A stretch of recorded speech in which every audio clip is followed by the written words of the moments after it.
I'm obsessed with making homemade pasta and pretty much make it once a week, so I'm going to show you exactly how to make it because it really is such a fun process and is super easy to do. I always start out with 2.5 cups of 00 flour and 4 whole room temperature eggs. I make a well in my flour and then crack the eggs in. I go in with a fork to start mixing everything together, and then I use a bench scrape to then mix everything together again before I go in with my hands to knead the dough until it creates a nice clean ball.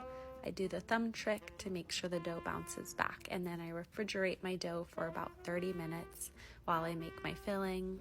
I'm doing a Cacio Pepe Ravioli, so I did 2 parts ricotta, 1 part Parmesan Reggiano, and another part pecorino cheese with a lot of pepper and some salt to taste.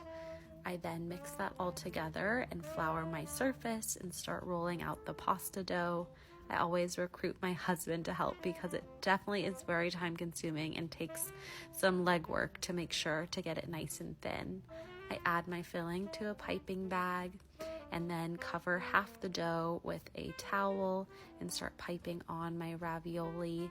I then go in between each of the ravioli to wet it, and then I take the half of the dough, fold it over.